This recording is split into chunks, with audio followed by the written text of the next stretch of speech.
Hello बच्चों, आज हम लोग पढ़ेंगे बिहार बोर्ड एग्रीकल्चर क्लास 12 का लेक्चर जो है 11 पढ़ेंगे। इंपॉर्टेंट क्वेश्चन का जो है सीरीज चल रहा है और सिलेबस जो है समाप्त होने के कगार पे है। तो चलिए आज क्या पढ़ते हैं। इंपॉर्टेंट क्वेश्चन यानी न्यू टॉपिक में क्या पढ़ेंगे। तो जेली के लिए उपयुक्त फल का नाम एग्जाम में पूछा हुआ था इसके पहले। तो जेली के लिए उपयुक्त फल का नाम क्या होगा? अमरूद, पपीता, बेर जो है क्या है जेली के लिए उपयुक्त फल है। जो है क्या पूछे, आपको कहाँ से पूछ सकता है? आपको शॉर्ट क्वेश्चन में भी पूछ सकता है और ऑब्जेक्टिव में भी पूछ सकता है। आगे देखते हैं क्या है। सुगंधित तेल के लिए उपयुक्त दो फूल के नाम। सुगंधित तेल के लिए भी पूछता है। तो सरसों, सूरजमुखी जो है क्या है सुगंधित तेल के लिए उपयुक्त फल है। दो फूल है, सॉरी। उसके बाद लंबे दिनों वाले दो पुष्प का नाम। लंबे दिनों वाले पुष्प कौन कौन होगा? तो गुलाब, उड़हल जो है लंबे दिनों वाले दो पुष्प हैं। दो पुष्प हैं गुलाब, उड़हल। दो जीवाणु खाद का उदाहरण राइजोबियम कल्चर, एजोटोबैक्टर कल्चर, नीलहरित शैवाल और एजोस्पिरिलियम जो है इसका क्या है? इसका जीवाणु खाद है। तो चार मैंने बता दिया। एग्जाम में दो पूछे या जितना भी पूछे तो आपको बता देना है। जल निकास का महत्व एवं उनकी विधियाँ। तो जल निकास का जो है महत्व एवं उनकी विधियाँ क्या क्या है। जल प्रबंधन में जितना महत्व सिंचाई का है उससे किसी भी अवस्था में जल निकास का महत्व कम नहीं है। इस प्रकार जल प्रबंधन में जो है जल को सिंचित करने के लिए आवश्यकता है, उसी प्रकार क्या है जल का निकास का भी बहुत बड़ा योगदान है। सिंचाई के अभाव में हो सकता है कि उपज का कोई 1% कम हो जाए। सिंचाई के अगर थोड़ा बहुत अभाव हुआ तो क्या होगा? थोड़ा बहुत कम होगा। लेकिन जल निकास के अभाव में पूरी फसल देखते देखते नष्ट हो जा सकती है। ठीक है, अगर जल फसल में लगा ही रह जाए तो क्या होगा? फसल बर्बाद हो जाएगा कि नहीं? सब फसल जो है सड़ जाएगा तो बर्बाद हो जाएगा, तो बचेगा क्या? कुछ नहीं। तो जल निकास की विधियाँ कौन कौन होता है एग्जाम में पूछता है। तो एक है सतही जल निकास और एक दूसरा है अंतः जल निकास। जो है दो प्रकार के जल निकास की विधियाँ हैं। अगर एग्जाम में पूछेगा तो आपको दोनों का लिख देना है। और सतही जल निकास क्या है, अंतः जल निकास क्या है, उसके बाद इसके पूरा डिटेल पढ़ने की ज़रूरत नहीं है। अगर आपके पास बुक है तो आप एक्स्ट्रा पढ़ना चाहे तो पढ़ सकते हैं अगर आपके पास टाइम है तो चलिए टाल क्षेत्र क्या है अब दूसरा है। तो टाल क्षेत्र जो है टाल मुख्यतः वैसी भूमि को कहा जाता है जिसका आकार जो होता है कटोरा नुमा होता है। कटोरा नुमा जो है आकार होता है टाल क्षेत्र का। और वर्षा के दिनों में नदियों का पानी इन क्षेत्रों में जमा होता है, परंतु अपने विशेष आकार के कारण पानी का निकलना संभव नहीं हो पाता है। क्या होता है कि ऐसी भूमि को कहा जाता है जिसका आकार कटोरा नुमा होता है टाल क्षेत्र का। वर्षा के दिनों में नदियों का पानी इन क्षेत्रों में जमा होता है, परंतु अपने विशेष आकार के कारण पानी का निकलना संभव नहीं हो पाता है। और जो कटोरा नुमा होता है तो पानी कैसे निकलेगा? पानी का निकलना संभव नहीं हो पाता है। इस तरह टाल क्षेत्रों में पानी का जमाव 2 से 4 महीनों अर्थात जुलाई से अक्टूबर माह तक रहता है। इसमें पानी का जमाव रहता है। ठीक है, आगे क्या है। जल जमाव के कारण टाल क्षेत्रों में एक ही रबी फसल ले पाते हैं, यानी एक ही फसल जो है लगाया जाता है। किसान केवल एक ही रबी फसल ले पाते हैं। बिहार में टाल क्षेत्र गंगा नदी के दक्षिणी किनारे पर पश्चिम से लेकर तो क्या होता है टाल क्षेत्र गंगा नदी के दक्षिणी किनारे पर पश्चिम में बक्सर से लेकर पूर्व में पाकुड़ तक लगभग 1 लाख हेक्टेयर क्षेत्र में फैला है। क्या टाल क्षेत्र? यह इनकी मिट्टियाँ पूरी गहराई तक भारी होता है। इनकी मिट्टी क्या होता है? पूरी गहराई तक भारी होता है। इसका रंग धूसल ग्रे से क्या होता है? गहरा धूसल यानी गहरा ग्रे होता है। इसका रंग ग्रे होता है और गहरा ग्रे होता है। ठीक है, ग्रे से लेकर गहरा ग्रे तक होता है, यानी हिंदी में धूसल कहा जाता है। और भारी होगा मिट्टी क्यों? क्योंकि यहाँ पे जल जो होता है जमा होता है इसका। आगे क्या है, सटीक खेती क्या है? तो सटीक खेती भी पूछता है क्या? सटीक खेती का अर्थ होता है कि सही संसाधन का प्रयोग सही मात्रा में सही समय पर सही तरीकों से आधुनिक तकनीक का उपयोग कर इस तरह किया जाए कि संभव अधिकतम उत्पादन प्राप्त हो सके। क्या हो? अच्छा उत्पादन हो, और जितना उत्पादन होना चाहिए उतना होना चाहिए, अर्थात कम से कम खर्च में, यानी कम से कम खर्च में अधिकतम उत्पादन प्राप्त करने की विधि को सटीक खेती कहते हैं। यानी ऐसा खेती करना चाहिए जिससे कम से कम खर्चा लगे और अच्छा से अच्छा मुनाफा फायदा प्राप्त हो। तो आगे क्या है, जल भरण प्रबंधन के उद्देश्य, ये भी पूछता है एग्जाम में। तो क्या होता है, जमीन पर उपलब्ध जल भरण स्रोतों को सुरक्षित एवं संयोग कर रखना तथा उसमें सुधार लाना ताकि जल की आपूर्ति हमेशा बनी रहे।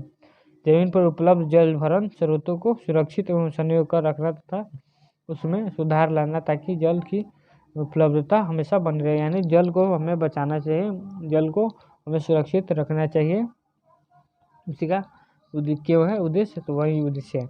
जल भरण क्षेत्र में जल स्रोतों को सुरक्षित रखना ताकि इनमें जल की कमी ना हो और एवं इनकी सही उपयोगिता बनी रहे। यानी जल कुल मिला जुला के बाद क्या कहना चाह रहा है कि जल का जो है क्या होना चाहिए, अच्छे तरह से व्यवस्था होना चाहिए, जल को संरक्षित करना चाहिए, जल भरण प्रबंधन के यही उद्देश्य है और जल का अच्छा उपयोग करना चाहिए।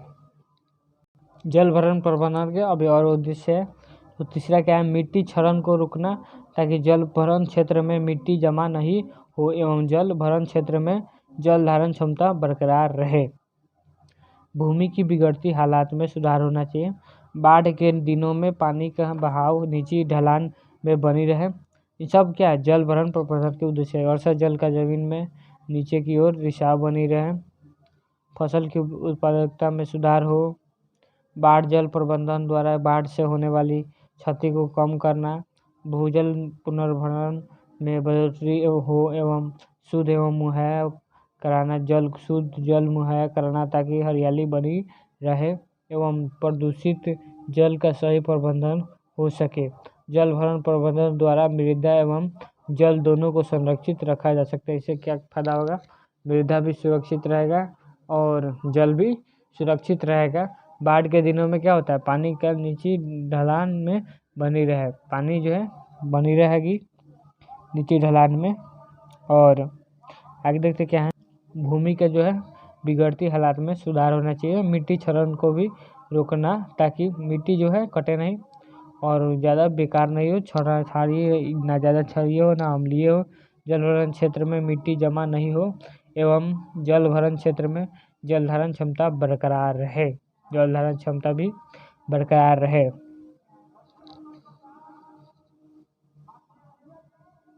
वर्षा जल क्या होना चाहिए, जल का जमीन में नीचे की ओर रिसाव बनी रहे।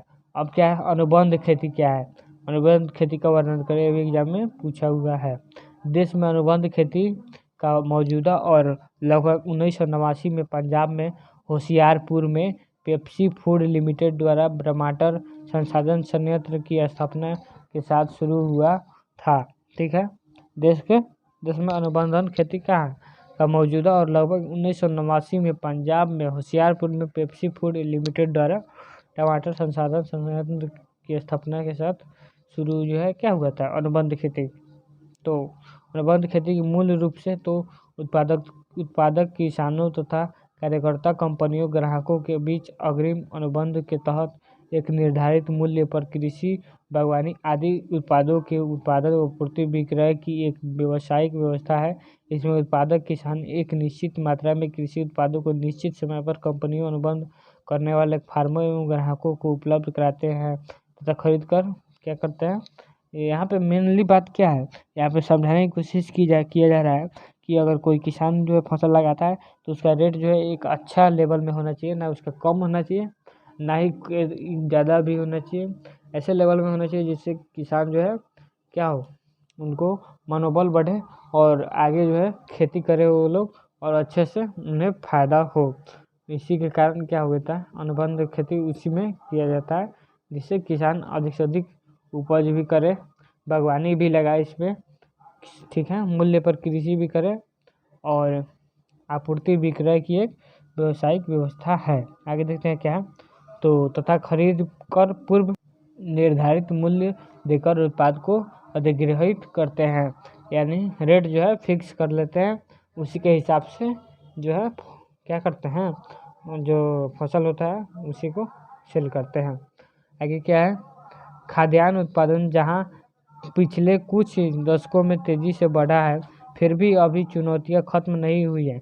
हाल के वर्षों में किसान कॉन्ट्रैक्ट फार्मिंग, जिसे अनुबंध खेती भी कहते हैं, कॉन्ट्रैक्ट फार्मिंग भी इसे कहा जाता है, एग्जाम में पूछ भी सकता है कॉन्ट्रैक्ट फार्मिंग इनमें से किसे कहा जाता है, तो अनुबंध खेती, उससे जुड़े हैं एवं जुड़ रहे हैं। इस कारण से भी कृषि उत्पादकता बढ़ी है। आंकड़े बताते हैं कि भारत में वर्ष 1951 में मनुष्य भूमि अनुपात 0.48 हेक्टेयर प्रति व्यक्ति था, जो एक आकलन के अनुसार यह आंकड़ा वर्ष 2025 तक घटकर सिर्फ 0.30 हेक्टेयर होने का अनुमान है। बिहार का हाल तो और भी बुरा है। इन दिनों अनुबंध की खेती को बढ़ावा देने पर इसलिए भी बल दिया जा रहा है। दरअसल अनुबंध खेती की ज़रूरत महसूस इसलिए की गई ताकि फसल की बर्बादी रोकी जा सके। फसल की बर्बादी को भी रोका जा सकता है, इसी के लिए भी अनुबंध खेती की जाती है, और किसान को भी उत्पादन की मुनासिब कीमत मिल सके, यानी उत्पादन के अनुसार उसका कीमत भी मिल सके। कुल मिला जुला के मैंने बताया है वही बात है, और खुद से पढ़िएगा तो और भी समझ में आएगा। खुद से पढ़ने के बाद भी अगर कोई डाउट है तो भी कमेंट करके पूछिएगा। किसानों को अधिक अनुबंध खेती से फ़ायदा क्या होगा, तो किसानों को अनुबंध खेती से क्या फ़ायदा होगा। उत्पाद अनुबंध करने वाले कंपनी या व्यक्ति गुणवत्ता के आधार पर पूरे उत्पाद को खरीद लेता है।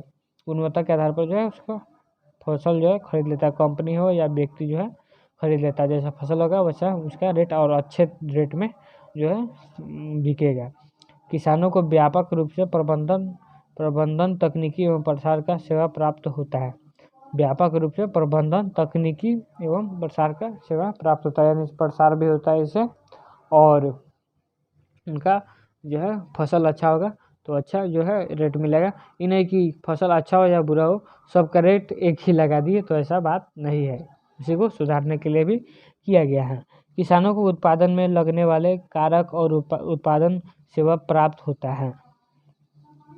ऋण सुगमता से प्राप्त होता है, ठीक है। कृषि कार्य में दक्षता जो है आता है, और उत्पाद का नियत एवं तय मूल्य प्राप्त होता है। उत्पाद का नियत मूल्य होता है वो प्राप्त होता है, और किसानों को उत्पादन में लगने वाले मेहनत और उत्पादन सेवा प्राप्त होता है। ऋण सुगमता से प्राप्त होता है, यानी ऋण जो होता है वो भी सुगमता से प्राप्त होता है, ठीक है। और ऋण क्या होता है तो आप गूगल से भी सर्च करके पता कर सकते हैं। आगे देखते हैं क्या है। आगे है सुविधाजनक बाजार की उपलब्ध होता है।